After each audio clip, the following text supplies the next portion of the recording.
الموبايل النهارده بقى اكتر من مجرد جهاز، ده بقى شريك يومي في كل حاجه، شغل، صور، ذكريات، فلوس واسرار. بس على قد ما احنا بنحب الموبايل ونستخدمه، على قد ما بنبوظه بايدينا من غير ما نحس. تخيل انك ممكن تبقى بتقتل بطاريه موبايلك كل يوم، او بتأذي البورده الداخليه، او بتعرضه انه يتحرق او يتسرق منك بياناتك، وكل ده بسبب تصرفاتك عاديه جدا انت كنت فاكرها بريئه، لكن الحقيقه انها قاتله. في الفيديو ده هنتكلم عن 10 اخطاء يوميه معظمنا بيعملها، هتتفاجئ انك بتعمل منها كذا واحده. ركز معايا لان كل نقطه هنقولها هتوفر عليك فلوس ومشاكل كتير. اهلا بيكو ويلا بينا نبدا. كتير مننا بيحط الموبايل في الشاحن قبل ما ينام، ويقوم تاني يوم يلاقيه 100% ويقول تمام كده. بس اللي مش بيخطر على بالك ان الموبايل بعد ما يشحن كامل يبدأ يدخل في حاجة اسمها تريكل تشارجنج، يعني بيشحن ويفصل ويشحن ويفصل طول الليل، وده مع الوقت بيأثر على خلايا البطارية وبيسبب انتفاخ في البطارية او يقلل من قدرتها انها تشحن بشكل طبيعي. المشكلة كمان انك وانت نايم مش واخد بالك لو الشاحن سخن او الموبايل كمان سخن، وده ممكن يخلي الموبايل ينفجر، وده حصل فعلا في حالات قبل كده. طيب والحل؟ اولا استخدم خاصيه الشحن الذكي لو موجوده في موبايلك. ثانيا حاول تشحن الموبايل وانت صاحي، او استخدم مشترك كهربائي فيه تايمر، ولو مشترك بيقف بعد ساعه او اتنين لوحده. ثالثا خليك دايما بين 20% ل 80%، مش لازم 100% كل مره. كلنا عملناها، بتلاقي البطارية قليلة تحطه في الشاحن وتقعد تلعب او تتفرج على يوتيوب او حتى تعمل مكالمة فيديو طويلة، بس انت كده بتضغط على الجهاز ضغط مش طبيعي. ليه؟ لان المعالج بيشتغل، الشاشة شغالة والصوت شغال، وفي نفس الوقت البطارية بتتشحن. طب والنتيجة؟ الجهاز بيسخن جدا والشحن بيبقى ابطأ وعمر البطارية بيتاكل حرفيا. وفي حالات اتوثقت لموبايلات انفجرت او اتحرقت بسبب الاستخدام العنيف وهو بيشحن. ولو عاوزين نصيحتي، لو مضطر تستخدمه قلل الاضاءة بتاعة الشاشة ووقف النت وما تفتحش حاجات تقيلة، ولو تقدر تستنى افصل الموبايل يشحن بالراحة شوية، مش هيطير يعني.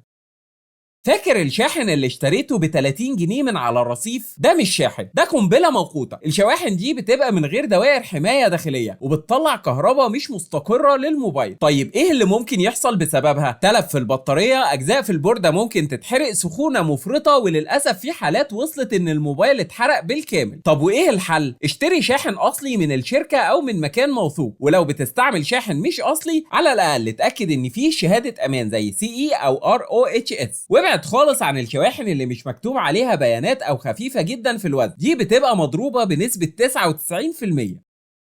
كتير مننا بيجيب مناديل مبلله او كلينكس عادي ويمسح بيه الشاشه، او الاسوأ يمسحها بقميصه او كم الجاكيت. انت كده مش بتنضفها، انت بتخرب فيها. الشاشات فيها طبقات حمايه اسمها اوليوفوبيك كوتين بتحميها من البصمات والخدوش. المسح العنيف او استخدام مواد فيها كحول مركز او اسيتون بيشيل الطبقه دي ويخلي الشاشه عرضه للخدش او البوظان. يعني انضفها ازاي انا دلوقتي؟ ممكن تستعمل قماشه مايكرو فايبر زي اللي بتيجي مع النضارات، او الشاشه متوسخه قوي باللي طرف في القماشه شويه ميه، او في بخاخ مخصوص للموبايلات بيتباع ممكن تستخدمه، وامسح بحركه دائريه خفيفه، مش بتنضف جزمه انت.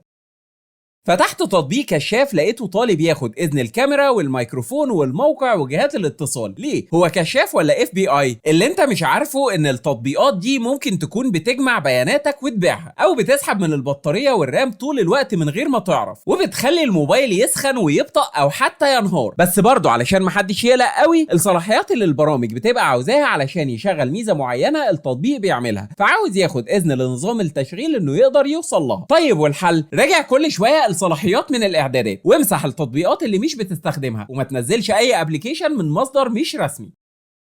بتسيب الموبايل على تابلوه العربية او على الشباك في الشمس المباشرة، انت كده حرفيا بتحوله لفرن. الحرارة العالية بتأثر على البطارية والشاشة والاداء العام، وحتى الكاميرا ممكن تبوظ وتظهر فيها خطوط. وفي درجات حرارة معينة الموبايل بيفصل نفسه تلقائيا، بس ده مش معناه انه بخير، ده كده بيستغيث. ونصيحتي ليكو، حط الموبايل دايما في مكان ظل، ولو سخن ما تحاولش تشحنه في ساعتها، استنى يبرد الاول. وممكن تستخدم كفر حراري لو انت سايق في شمس قوية، او تشغل تكييف العربية لو متاح.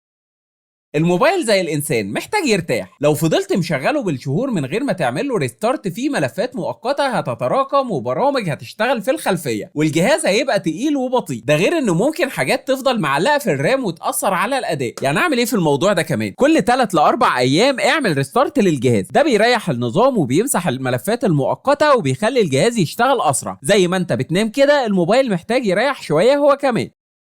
ناس كتير بتقفل التحديثات لانها شايفة انها تقيلة او ملهاش لازمة، بس الحقيقة ان التحديثات دي مش بس عشان شكل جديد، لا دي بتقفل ثغرات امان وبتحل مشاكل بطارية وبتسرع الاداء. لما تعمل التحديثات انت بتفتح باب للمخترقين وبتسيب الموبايل عرضة للهجمات او المشاكل اللي اتحلت من زمان. يعني دايما خليه يعمل تحديث تلقائي بالليل او وقت تكون انت مشغول فيه، ولو خايف من تحديث معين استنى يومين وشوف رأي الناس فيه، بس ما تهملوش خالص، وحافظ دايما على نظامك متحدث لاحدث نسخة.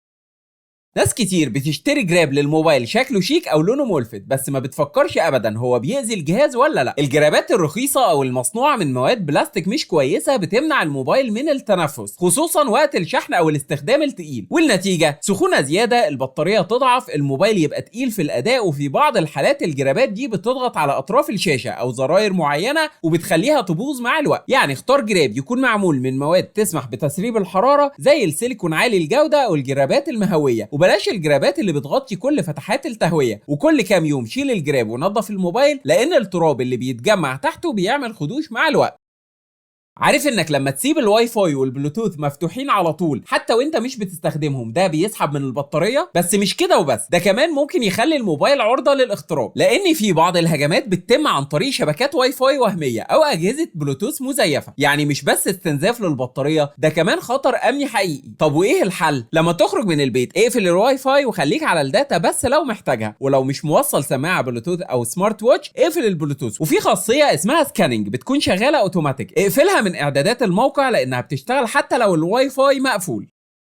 كل غلطة من اللي فوق دي ممكن تبان بسيطة جدا، بس لما تتكرر كل يوم الموبايل بتاعك بيتعب وبيفقد عمره أسرع من الطبيعي. حافظ عليه لأنه مش بس جهاز غالي، ده فيه معلوماتك، صورك، شغلك. ولو حاسس إنك بتقع في كذا نقطة من دول جرب تبدأ تغير عادة واحدة بس في الأسبوع وهتلاحظ الفرق. واكتبوا لنا في التعليقات إيه أكتر غلطة كنت بتعملها وما كنتش واخد بالك منها. أهم حاجة ما تنساش تعمل لايك وسبسكرايب علشان يوصلك كل جديد، واستنونا الحلقة الجاية.